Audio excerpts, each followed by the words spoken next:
Well, hello, welcome back to our channel, Way Out Here. Today, we're going to try to can some of this elk meat. So, we have a lot of it, and we're trying to make room for this year's elk. So, he's going to start by dicing up this meat and putting it in a cast iron skillet on the stove to get it browned. So, quick disclaimer, if you're going to can meat, you should use a pressure canner. Always. Botulism. Not should. Have to.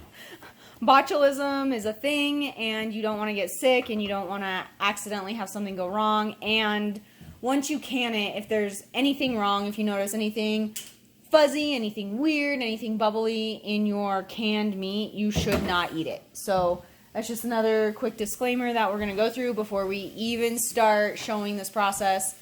And we'll probably remind people throughout this video that pressure canning is a must when you are canning meat. No exceptions, just use a pressure canner and just be safe. Alright, so he's cooking this on really high. He's searing this meat here on the stove. So once we get some of this done, we will come back and show you how we are going to finish canning this elk meat. Alright, we have a lot of meat here. Several, maybe like a dozen pounds of elk, maybe more. This is going to take forever if we do it in this cast iron skillet. So we're actually going to go get a cast iron Dutch oven, and we're going to transfer everything to the Dutch oven and just do that. It'll be faster and easier, and hopefully we can get done sometime today, but this is going to take forever if we have to do it here. So we're going to go get the Dutch oven, transfer everything, and then we will be back. Here's our Dutch oven, and we are just trying to brown this meat. Get a little bit in at a time. Once this is browned, we're going to start getting this into jars. And then probably just put a little bit of salt. I don't think we're going to put anything else in it. But salt and then water. So we'll come back and video that when this starts getting done. Alright, he's got this browned. We're going to start adding this to our jars.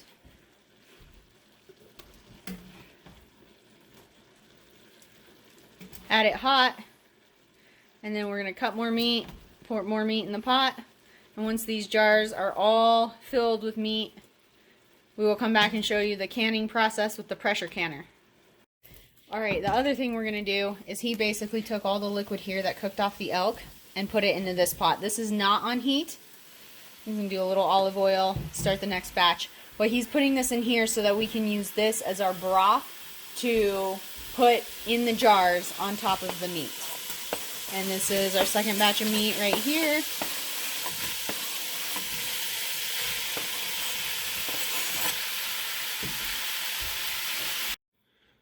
So we have some beef bouillon in here. You can see the chunks still breaking up. And then I'm doing all the drippings off of what comes off of the meat when I'm browning it, adding it to that. So we'll just kind of start simmering it and have it ready for a broth to go over the meat. And he added water to this too. This is not just drippings. There's water in here. Okay, so we did a teaspoon of salt, and I'm going to do a teaspoon of this garlic pepper seasoning in each jar. This seasoning is good on literally everything too. Which is why we're doing it in here. We put it on chicken and steak and everything. Vegetables. Okay. Alright, so that was about perfect with the amount of meat we had for these jars. And we just put salt and seasoning in each one. Left a ½ inch of headspace. And now we gotta pour the juice on top, the beef broth, and then get them in the canning. Pressure canner. Alright, time to put the liquid in.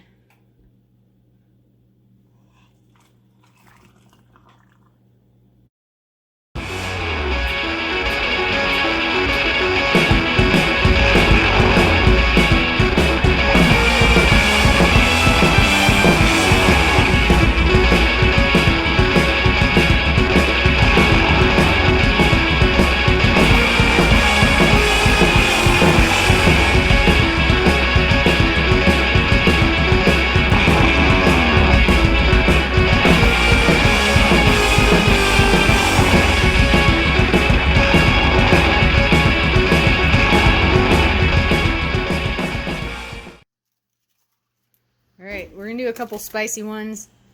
We're going to put some chipotle peppers and adobo sauce in here. Got it left over. Might as well use it up.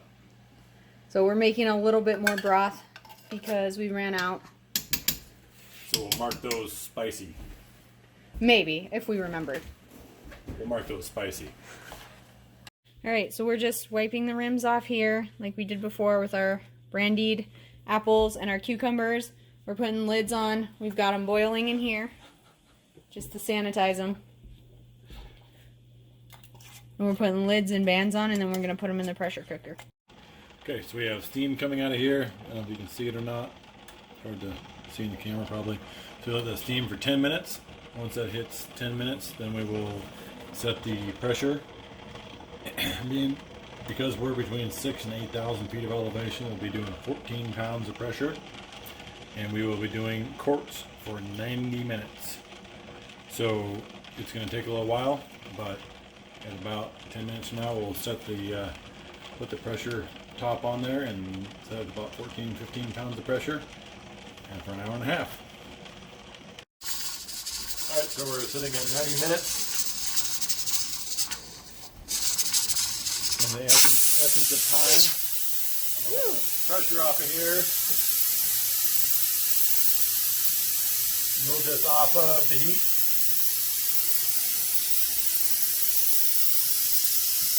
It's a lot of pressure. Yep, let the pressure die off, and we'll switch out these jars. Okay, we're gonna take them out. These are the first 7. One of them did leak, but it looks like the rest are looking really good. You can see the one back there that may have leaked, but we have plans for that guy. That was a reused jar lid seal, which is not recommended. Yeah, don't do that. We just did it because we had to. We had too many jars and not enough lids. We did it because we can't count. That too. I thought we had 12, and all of a sudden we had 14. Right. So we needed to get 2 other lids, and we needed to find them quickly, and the only ones we had were lids that had been used. Yeah. But we can take those ones and open them up tomorrow and make stew out of them and just make sure everything is heated and heated for a long period of time. So we'll see. They might even reseal. They might seal completely. We don't know. We made a mistake also. This is supposed to have 1 inch of headspace, and we didn't realize that it was different than fruit. So we did 1/2 inch like we've done everything else. Yeah. So as with everything, you have to try it to know, and you have to learn. And by the time we figured out we needed more headspace, it was too late. We were already canning these. So this is our first time canning meat. It went okay. Could have gone better.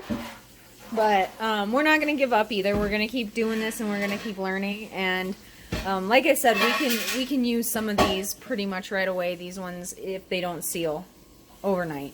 So, but you can see they're still hot. They're still boiling in there, so it is possible that they will still seal. So we're going to try these ones and hopefully have a little bit better result, but some of these may leak a little bit too, because these have the same amount of headspace as the others. Okay, so here's our final result of our canned elk meat. These are the only 2 that we had any sort of a problem with leakage. He seems to think that that was because these lids were reused, but I'm not certain they both were. Anything really could have happened. They could have, you know, been filled too full, but that doesn't make all the sense. I don't know. Just because these ones are all completely fine. So it is actually the next morning, and we put these in at about 7. They were done at 8:30, so all we did was turn off the heat, let them come down to pressure, and take them out of the pressure cooker in the morning.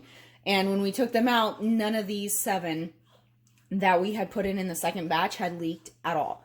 So anyway, and this was our first time canning meat. So these 2, I mean, we can chalk it up to just being new and, you know, just random failures if we want to, but I'm actually going to open those today and make a stew. out of those today so that we can salvage that meat and it doesn't go to waste. So the goal for us is to not waste food, which is why we can stuff. So yeah, that's about it. That's just remember, if you're doing meat, it has to be pressure canned. Don't water bath can it. And we'll put that disclaimer in the description too. And hopefully you guys enjoyed it, got something out of the video, and consider liking and subscribing if you want, and come back for more. We're gonna can a few more things. We're not exactly sure what we've got. We're still getting a few things from our garden, so we'll see what happens. So thanks for stopping by from way out here. Bye.